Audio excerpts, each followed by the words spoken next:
Episode opening സീനിൽ king അവനാണെങ്കിൽ ഇപ്പൊ സോറോയെ പിടിച്ചു വലിച്ച് അറഞ്ചം പുറഞ്ച് അറ്റാക്ക് ചെയ്യാണ്. സോറോയ്ക്കാണെങ്കിൽ കിങ്ങിനെ എങ്ങനെ നേരിടണം എന്നറിയില്ല. സോ അവൻ വളരെ കൺഫ്യൂസ്ഡ് ആയി കിങ്ങിനെ അറ്റാക്ക് ചെയ്യാൻ ശ്രമിച്ചുകൊണ്ടേയിരിക്കും. പക്ഷെ കിങ് ആണെങ്കിൽ അറ്റ് എ ടൈം ഇവിടെ നിന്നും ഫ്ലൈ ചെയ്തും ഒക്കെ തന്നെ അവനുമായിട്ട് പൊരിഞ്ഞ പോരാട്ടം. കിങ്ങിനാണെങ്കിൽ ഇടയ്ക്ക് ബ്രേക്കൊക്കെ എടുത്ത് സോറോയെ അറ്റാക്ക് ചെയ്യാൻ കഴിയുന്നുണ്ട്. പക്ഷേ സോറോയ്ക്കാണെങ്കിൽ കിങ് എങ്ങനെ അറ്റാക്ക് ചെയ്യും, എന്താണ് അവന്റെ അറ്റാക്ക്, അതൊന്നും തന്നെ കണ്ടെത്താനോ മനസ്സിലാക്കാനോ കഴിയില്ല. അവനാണെങ്കിൽ വണ്ടടിച്ച് കിങ്ങിനെ തന്നെ നോക്കും. അപ്പോഴായിരിക്കും ദൂരത്തായിട്ട് അവന്റെ എൻമാസ് സ്ക്വാഡ് അത് അവന്റെ പവറൊക്കെ അബ്സോർബ് ചെയ്ത് അങ്ങനെ ഫുൾ ഫോമിൽ നിൽക്കുന്നത് കാണാം. സോറോയ്ക്കാണെങ്കിൽ അത് നഷ്ടപ്പെട്ടു പോകുമെന്നുള്ള പേടി അത് കൂടി വരും. അതേസമയം കിങ് അവനെ അറഞ്ചം പുറഞ്ചും വീണ്ടും തല്ലിക്കൊണ്ടിരിക്കുകയാണ്. സോറോ ഒരുപാട് കഷ്ടപ്പെട്ട് ആ ഒരു സ്ക്വാഡ് അത് പിടിച്ചു വലിച്ച് കയ്യിലെടുത്ത് ആഞ്ഞൊരടി. ആ ഒരു അടിയിൽ ആണെങ്കിൽ തെന്നിമാറും. അവൻ നിന്ന ആ ഫ്ലോർ അത് തകർന്ന് അവരിപ്പോൾ താഴേക്ക് പോവാണ്. അപ്പോൾ ഒരു സെക്കൻഡ് മൊമന്റോസ്കി ആയിട്ട് അവൻ ട്രെയിനിങ് എടുത്ത ഓരോരോ കാര്യങ്ങളായിട്ട്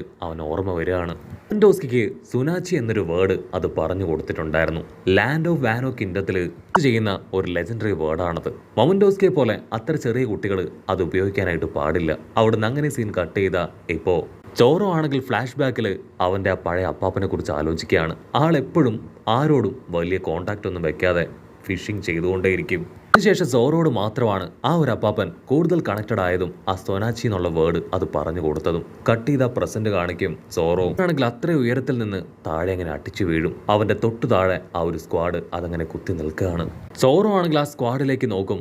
ആക്ച്വലി ഷിമോത്സുഗി എന്ന് പേരുള്ള ഒരു ലെജൻഡറി സ്ക്വാഡ്സ്മാൻ അവനാണ് ആ സ്ക്വാഡ് ക്രിയേറ്റ് ചെയ്തത്. അവരുടെ മൈൻഡിലേക്ക് വീണ്ടും ആ അപ്പാപ്പന്റെ മുഖം അതങ്ങനെ തെളിഞ്ഞു വരികയാണ്. അപ്പോൾ അവിടുന്ന് അങ്ങനെ കട്ട് ചെയ്ത് വർഷങ്ങൾക്ക് മുൻപുള്ള ഒരു ഫ്ലാഷ് ബാക്ക് കാണിക്കും. ജോറോ ആണെങ്കിൽ ചെറുപ്പത്തിൽ ക്വീനയുടെ ഫാദർ നടത്തുന്ന ആ ഒരു അക്കാദമിയിലാണ് പഠിച്ചതും വളർന്നതും എല്ലാം തന്നെ. അങ്ങനെ ഇരിക്കെ ക്വീനയുമായിട്ട് ഒരു മത്സരത്തിൽ ഏർപ്പെടുകയാണ്. ക്വീന അവനെ കഴിഞ്ഞ എൽഡറാണ്. അവർ രണ്ടുപേരും നല്ല വാശിയോടുകൂടെ ഫൈറ്റ് ചെയ്യും. സോറോ അവനാണെങ്കിൽ കാര്യമായിട്ട് ഫൈറ്റിംഗ് പ്ലാനൊന്നുമില്ല. ടെററായിട്ട് എങ്ങനെയെങ്കിലും അവളെ തോൽപ്പിക്കണം എന്നൊരു ലക്ഷ്യം മാത്രം വെച്ച് അവനുമായിട്ട് ഫൈറ്റ് ചെയ്യും. പക്ഷെ അവൾക്ക് നല്ല രീതിയിലുള്ള പ്ലാനിങ് ഉണ്ട്. അതുകൊണ്ട് തന്നെ ബുദ്ധിപരമായിട്ട് ഫൈറ്റ് ചെയ്ത് ഓരോ തവണയും നമ്മുടെ സോറോയെ ധാരണയായിട്ട് തോൽപ്പിക്കും. അങ്ങനെ തോറ്റ് ചമ്മി ഐസായ നമ്മുടെ സോറോ അവനാണെങ്കിൽ ഒരുപാട് വിഷമത്തിൽ ആ ഒരു ലേക്കിന്റെ അരികിലേക്ക് വരികയാണ്. അപ്പോഴായിരിക്കും ആ അപ്പാപ്പനെ കാണുക. സോറോ ഒരുപാട് തവണ ആ അപ്പാപ്പൻ അവിടെ വെച്ച് കണ്ടിട്ടുണ്ട്. ഇതുവരെ ആള് മീൻ പിടിക്കാനിരുന്നിട്ട് ഒരു മീൻ പോലും ആൾക്ക് കിട്ടിയതായിട്ട് അവൻ കണ്ടിട്ടില്ല. അപ്പാപ്പൻ ഒരു സെക്കൻഡ് സോറോയെ തന്നെ നോക്കും. അവൻ ഡൗൺ ആയിരിക്കുന്നത് കണ്ട അപ്പാപ്പനാണെങ്കിൽ ഇപ്പൊ അവനോട് പറയും, നീ സുനാച്ചി എന്ന് പറഞ്ഞാൽ മതി, നിന്റെ പ്രശ്നങ്ങൾ അതൊക്കെ മാറും. സോറോയ്ക്കാണെങ്കിൽ അതൊട്ടും ഇഷ്ടാവില്ല. എന്നെ കൊണ്ട് പറ്റില്ല ഇത്രയും വൃത്തികെട്ട വേർഡൊക്കെ പറയാനായിട്ട്. സത്യത്തിൽ നിങ്ങൾ ആരാ? എല്ലാവരും പറയുന്നത് നിങ്ങളൊരു സാമുറായി ആണെന്നാണ്. ഒരുപാട് തവണ ഞാൻ നിങ്ങളെ ഇവിടെ വെച്ച് കണ്ടിട്ടുണ്ട്. ആരോട് സംസാരിക്കുകയോ ഇടപഴകുകയോ ഒന്നും തന്നെ നിങ്ങൾ ചെയ്യാറില്ല. അതിന് അപ്പാപ്പൻ പറയും, കൂടുതൽ ഡീറ്റെയിൽസ് എനിക്ക് നിന്നോട് പറയാൻ കഴിയില്ല. നിനക്ക് ജീവൻ വേണമെങ്കിൽ ഇവിടുന്ന് ഓടി രക്ഷപ്പെട്. നേവിക്കാര് അവരിവിടേക്ക് വന്നുകൊണ്ടിരിക്കുകയാണെന്ന് പറയും. സോറോയ്ക്കാണെങ്കിൽ അതൊട്ടും ഇഷ്ടാവില്ല. അവിടുന്ന് അങ്ങനെ ബ്ലാക്ക് ഔട്ട് ചെയ്ത ഇപ്പൊ സോറോ അവനാണെങ്കിൽ ദിവസങ്ങളോളം ആ ഒരു നദിക്കരയിൽ തന്നെ വന്ന് പ്രാക്ടീസ് ചെയ്യാൻ തുടങ്ങും. അതുകൊണ്ട് അപ്പാപ്പനാണെങ്കിൽ എന്നെ നിർത്താതെ കളിയാക്കുകയാണ്. നീ നദിക്കരയിൽ വന്ന് ഇത്തരത്തിലുള്ള കോമാളിത്തരൊന്നും കാണിച്ചിട്ട് യാതൊരു കാര്യമില്ല. സോറോയ്ക്കാണെങ്കിൽ കൺട്രോൾ പോവും. എനിക്ക് ഇന്നല്ലെങ്കിൽ നാളെ ആ ക്വീനെ അവളെ ഫൈറ്റ് ചെയ്ത് തോൽപ്പിക്കണം. ഞാൻ ട്രെയിനിങ് ചെയ്യാണ്, എന്നെ ഡിസ്റ്റർബ് ചെയ്യാൻ പാടില്ല എന്ന് പറഞ്ഞ് അവൻ വെറിയോടുകൂടെ ട്രെയിനിങ് എടുക്കും. അവന്റെ ആ പ്രായത്തിലും അവന്റെ ഡിറ്റർമിനേഷനും അവന്റെ കഴിവൊക്കെ കണ്ട് അപ്പാപ്പന് പോലും ഭയങ്കര അത്ഭുതം. ഇവിടെ അപ്പാപ്പനാണെങ്കിൽ സർപ്രൈസായി അവൻ 2 സ്ക്വാഡുകൾ കൊടുക്കുകയാണ്. അവനാണെങ്കിൽ ഭയങ്കര സന്തോഷം. വാവ്, താങ്ക് യു വെരി മച്ച്. സത്യത്തിൽ ഈ സ്ക്വാഡിന് തിരികെ തരാനായിട്ട് എൻ്റെ കയ്യിൽ പണമില്ല. അതിന് അപ്പാപ്പനാണെങ്കിൽ സിമ്പിളായിട്ട് പറയും, അതൊരു പൊട്ട സ്ക്വാഡുകളാണ്, നിനക്ക് ട്രെയിനിങ് ചെയ്യാനായിട്ട് ഞാൻ ഗിഫ്റ്റായിട്ട് തരുന്നതാണ്, നിനക്ക് തീർച്ചയായിട്ടും അത് വെറുതെ എടുക്കാമെന്ന് പറയും. അത് കേൾക്കുമ്പോൾ സോറോ ആണെങ്കിൽ ഡബിൾ ഹാപ്പി. സത്യത്തിൽ അത് നല്ല സ്ക്വാഡുകളാണ്. അവരുടെ കഴിവും ട്രെയിനിങ് ചെയ്യാനുള്ള അവന്റെ ആഗ്രഹമൊക്കെ കണ്ട് അപ്പാപ്പൻ അവന് ഗിഫ്റ്റ് ചെയ്തതാണ്. അപ്പാപ്പനാണെങ്കിൽ ഇപ്പൊ സ്ക്വാഡുകളെ കുറിച്ച് ചില കാര്യങ്ങൾ സോറോയ്ക്ക് പറഞ്ഞു കൊടുക്കും. ഓരോരുത്തരും സ്ക്വാഡുകൾ ക്രിയേറ്റ് ചെയ്യുമ്പോൾ വളരെ ടെററായിട്ടാണ് അത് ക്രിയേറ്റ് ചെയ്യുക. ഓരോരോ സ്ക്വാഡിന്റെ നേച്ചറും ബിഹേവിയറും അതെല്ലാം തന്നെ ഡിഫറെന്റ് ആയിരിക്കും. അത് യൂസ് ചെയ്യുന്ന സാമുറായി അതിനെ ടേം ചെയ്തെടുക്കണം. എങ്കിൽ മാത്രമേ ആ സ്ക്വാഡും ചെയ്യുന്ന ആൾക്കും തമ്മിലൊരു ബോണ്ട് ക്രിയേറ്റ് ആയി അവർ ഉദ്ദേശിക്കുന്ന റിസൾട്ട് ആ ഒരു സ്ക്വാഡിന് തരാനായിട്ട് കഴിയൂ.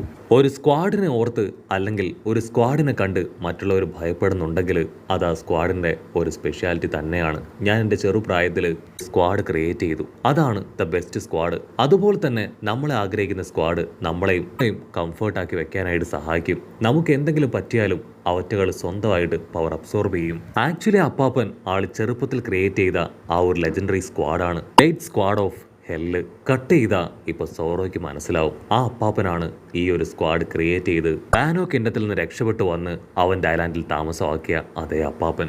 ജോറോ ആണെങ്കിൽ ആള് ക്രിയേറ്റ് ചെയ്ത ആ എൻമ സ്ക്വാഡിലേക്ക് അങ്ങനെ ഷോക്കായിട്ട് നോക്കും. അങ്ങനെ സീൻ കട്ട് ചെയ്ത ഇവിടെ മൊമന്റോസ്കി അവനാണെങ്കിൽ ഒരുപാട് നേരത്തെ ശ്രമത്തിനൊടുവിൽ ഇപ്പോൾ 2 റൗണ്ട് ക്ലൗഡ്സ് ക്രിയേറ്റ് ചെയ്ത് കഴിഞ്ഞു. റെഡി, ഇനി ഒന്നും നോക്കാനില്ല എന്ന് പറഞ്ഞ് അവനാണെങ്കിൽ അവന്റെ ക്ലൗഡ്സിനെ ഉപയോഗിച്ച് പുറകിലേക്ക് വലിക്കുകയാണ്. അടുത്ത നിമിഷം അവന്റെ ക്ലൗഡ്സ് അതങ്ങനെ ബ്രേക്കായി പോകും. മൊമന്റോസ്കിക്ക് ആണെങ്കിൽ ചത്താ മതിയെന്നാവും. അവൻ ഇത്രയും നേരവും വളരെ കഷ്ടപ്പെട്ടാണ് 2 റൗണ്ട് ക്ലൗഡ്സുകൾ ക്രിയേറ്റ് ചെയ്തെടുത്തത്. എന്നിട്ടും അതുകൊണ്ട് യാതൊരു യൂസും ഇല്ല. അവനാണെങ്കിൽ ഒറുഗഷിമയും അതുപോലെ തന്നെ ഫ്ലവർ ക്യാപിറ്റലിനെ നോക്കും. ഇപ്പോൾ ഒറുഗഷിമ നല്ല സ്പീഡിലാണ് ഫ്ലവർ ക്യാപിറ്റൽ ലക്ഷ്യമാക്കി വരുന്നത്. അത് തടഞ്ഞിട്ടില്ലെങ്കിൽ ഇവിടെ സംഭവിക്കും. എന്നെ കൊണ്ട് മാത്രമേ എന്തെങ്കിലും ചെയ്യാൻ കഴിയുമെന്ന് പറഞ്ഞ് അവനാണെങ്കിൽ കൈഡോയുടെ ക്ലൗഡിൽ ഒന്ന് ടച്ച് ചെയ്യും. അവനെ കൊണ്ടാണെങ്കിൽ ആ ക്ലൗഡിലും ചെയ്യാനായിട്ട് സാധിക്കുന്നുണ്ട്. പക്ഷെ അതിന് ഭയങ്കര കട്ടിയാണ്. അവൻ അത് ബ്രേക്ക് ചെയ്യാൻ ശ്രമിച്ചിട്ട് അവനെ കൊണ്ട് കഴിയില്ല. അവനാണെങ്കിൽ അവൻ്റെ ഫുൾ സ്ട്രെങ്ത് കൊടുത്ത് അതിനെ പുറകിലേക്ക് പുഷ് ചെയ്യാൻ ശ്രമിക്കും. അപ്പോഴും അവനെ കൊണ്ട് സാധിക്കില്ല. ഇനി വേറെ വഴിയില്ല, ഏതെങ്കിലും ഒരു ഭാഗത്തേക്ക് ഡൈവേർട്ട് ചെയ്ത് വിട്ടേ പറ്റൂ എന്ന് പറഞ്ഞ് മൊമന്റോസ്കി ആണെങ്കിൽ അത് ഡൈവേർട്ട് ചെയ്യാനുള്ള ചില കാര്യങ്ങളൊക്കെ ചെയ്യാനായിട്ട് തുടങ്ങും. അപ്പം മറ്റൊരു ഭാഗത്ത് ഡ്രേക്കും ഹപ്പോംസും അവർ രണ്ടുപേരും ചേർന്ന് കഴിഞ്ഞ എപ്പിസോഡിൽ ആ നേവി സോൾജിയേഴ്സിന് അറഞ്ചം പുറഞ്ഞ് തല്ലുന്നതാണ് കണ്ടത്. പക്ഷേ ഇപ്പൊ കാര്യങ്ങളെല്ലാം തകിടം മറിഞ്ഞ് ആ നേവി സോൾജിയേഴ്സ് അവരാണ് അവർ രണ്ടുപേരെയും അറ്റാക്ക് ചെയ്യുക. അവർക്ക് രണ്ടുപേർക്കും അനങ്ങാൻ പോലും കഴിയാതെ അവരങ്ങനെ വീണ് കിടക്കുമ്പോൾ നേവിക്കാരാണെങ്കിൽ റോബിന് നേരെ തിരിയും. അപ്പോഴായിരിക്കും ആ 2 ജയൻസ് ബാരിയർ പോലെ ക്രിയേറ്റ് ചെയ്ത് ഇപ്പൊ നേവിക്കാരെ അങ്ങനെ തടഞ്ഞു നിർത്തുക. സോൾജിയേഴ്സ് ആണെങ്കിൽ ആ ജയൻസിനെ കണ്ട് ഷോക്കാവും. അതേസമയം ആ സോൾജിയേഴ്സ് അവർ തല്ലി താഴെയിട്ട ഹോംസും ഡ്രേക്കും അവർ രണ്ടുപേരും ഇപ്പൊ നോർമലായി എഴുന്നേറ്റ് വരികയാണ്. അങ്ങനെ 4 ഭാഗത്തു നിന്നും നമ്മുടെ ആൾക്കാർ ഇപ്പോ നേവിക്കാരെ ബ്ലോക്ക് ചെയ്തു. ഇത് സോറോയ്ക്കാണെങ്കിൽ ഭയങ്കര ഷോക്ക്. കാരണം എല്ലാ കാര്യങ്ങളും കോയിൻസിഡന്റ് പോലെ നടന്നുകൊണ്ടിരിക്കുകയാണ്. ആ ഒരു സ്ക്വാഡ് ക്രിയേറ്റ് ചെയ്ത ആ ലെജൻഡറി മാൻ അദ്ദേഹം മറ്റാരുമല്ല, ക്വീനയുടെ ഗ്രാൻഡ് പേ ആണ്.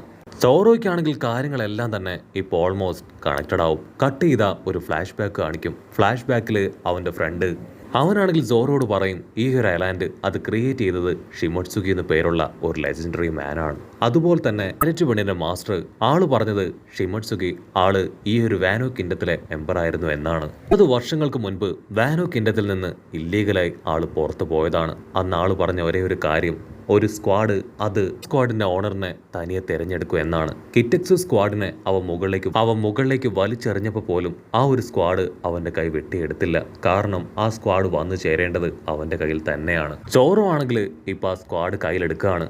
ആ ഒരു സ്ക്വാഡ് അവനെ സെലക്ട് ചെയ്തതാണെന്ന് അവന് മനസ്സിലാവും. മാത്രമല്ല വാനോ കിൻഡത്തിലെ ലെജൻഡറി സ്ക്വാഡ് അതും അവന് നല്ല രീതിയിൽ സ്യൂട്ടായിരുന്നു. പക്ഷെ അത് അവർക്ക് കൊടുത്താണ് ഈ ഒരു എൻമ സ്ക്വാഡ് അവൻ സ്വന്തമാക്കിയത്. കട്ട് ചെയ്ത വർഷങ്ങൾക്ക് മുൻപ് ആ അപ്പാപ്പൻ കൊടുത്ത സ്ക്വാഡ് അതുപയോഗിച്ച് അവൻ ക്വീനയായിട്ട് ഫൈറ്റ് ചെയ്ത കാര്യം അത് ആലോചിക്കുകയാണ്. പക്ഷെ ക്വീനയാണെങ്കിൽ അവളുടെ ഒറ്റ സ്ക്വാഡ് ഉപയോഗിച്ച് സോറോയെ വീണ്ടും പരാജയപ്പെടുത്തും. അങ്ങനെ 2003 തവണയും ക്വീന അവനെ തോൽപ്പിച്ചു. അതിനുശേഷം അവൾ പൊട്ടിക്കരയാണ്. കാരണം അവളുടെ പപ്പ പറഞ്ഞത് നിന്നെ കൊണ്ട് ഒരിക്കലും ഒരു നമ്പർ 1 സ്പോർട്സ്മാനായി മാറാൻ കഴിയില്ല, അത് ആൺകുട്ടികൾക്ക് മാത്രമേ പറ്റൂ. അവൾ ആ കാര്യം ഓർത്ത് പൊട്ടിക്കരയും. സോറോ ആണെങ്കിൽ അവളോട് ദേഷ്യപ്പെടും, നീ ഇപ്പൊ തോൽപ്പിച്ചത് ആൺകുട്ടിയായ എന്നെയാണ്, ഞാനാണ് കരയേണ്ടത്, നീ അല്ല എന്ന് പറഞ്ഞ് അവനാണെങ്കിൽ അവളോട് ദേഷ്യപ്പെടും. എന്നല്ലെങ്കിൽ നാളെ ഞാൻ ട്രെയിനിങ് ഒക്കെ എടുത്ത് നിന്നെ തോൽപ്പിക്കും. ഒരു കാര്യം നീ എനിക്ക് പ്രോമിസ് ചെയ്തു തരണം, ഇനി നീ കരയില്ല.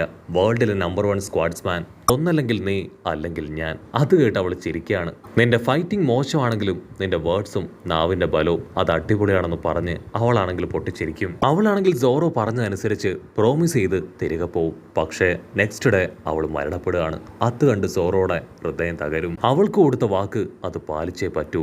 എനിക്ക് വേൾഡിലെ നമ്പർ 1 സ്ക്വാഡ്സ്മാൻ ആവണമെന്ന് പറഞ്ഞ് അവളുടെ പപ്പയുടെ കയ്യിൽ നിന്ന് അവളുടെ ലെജൻഡറി സ്ക്വാഡ് അതവൻ ചോദിച്ചു വാങ്ങും. അന്ന് ഐലാൻഡിൽ നിന്ന് പുറപ്പെട്ടു പോയ സോറോയുടെ യാത്ര അതിപ്പോ ഇവിടം വരെ എത്തിയിരിക്കുകയാണ്. കട്ട് ചെയ്ത സോറോ ആണെങ്കിൽ ആ എൻമ സ്ക്വാഡിലേക്ക് നോക്കും. അത് അൺലിമിറ്റഡ് ആയിട്ട് അവന്റെ പവർ അത് അബ്സോർബ് ചെയ്തുകൊണ്ടേ ഇരിക്കുകയാണ്. ചുറ്റും നോക്കും. അവന്റെ തൊട്ട് മുൻപിൽ ആ കിങ് അവൻ അറ്റാക്ക് ചെയ്യാൻ റെഡി ആവുകയാണ്. അവന്റെ പുറകിലായിട്ട് ഒരുപാട് വില്ലന്മാര്. സോറോ ഒരു സെക്കൻഡ് കണ്ണുകൾ അടച്ച് അവന്റെ പവറിനെ കൺട്രോൾ ചെയ്യാനായിട്ട് തുടങ്ങുകയാണ്. ആ ഹോക്കി പവറിനെ കൺട്രോൾ ചെയ്തിട്ടില്ല എങ്കിൽ അൺലിമിറ്റഡ് ആയി അത് പുറത്തേക്ക് പോകും. സോറോയുടെ പർപ്പിൾ കളർ ഹോക്കി പവർ അതിപ്പോ ഓട്ടോമാറ്റിക് ആയിട്ട് ഗ്രീൻ കളറായിട്ട് മാറും. ആ ഒരു പവറിൽ ചുറ്റും ഉണ്ടായിരുന്ന വില്ലന്മാര് അൺകോൺഷ്യസ് ആയിട്ട് താഴെ വീഴുകയാണ്. സോറോ ആണെങ്കിൽ ഒരു സെക്കൻഡ് ഇപ്പൊ ലൂഫിയെ കുറിച്ച് ആലോചിക്കും. ആക്ച്വലി അവർ രണ്ടുപേരും തമ്മിലുള്ള വേവ് ലെങ്ത് അത് വളരെ കൂടുതലായിരുന്നു. ലൂഫിയുടെ നേച്ചറും ഡിറ്റർമിനേഷനും ലക്ഷ്യമൊക്കെയാണ് സോറോയെ ലൂഫിയിലേക്ക് അടുപ്പിച്ചത്. അവൻ ആ കാര്യങ്ങളെല്ലാം ഓർത്ത് കിങ്ങിനോട് പറയും, നിന്റെ ആഗ്രഹം നടക്കാൻ പോകുന്നില്ല, ഇത് തന്നെയാണ് അടുത്ത പൈററ്റ് കിങ് എന്ന് പറഞ്ഞ് അവൻ ഫൈറ്റ് ചെയ്യാൻ തയ്യാറെടുക്കുന്നതോടുകൂടെ ഈ ഒരു എപ്പിസോഡും അവസാനിക്കുന്നു.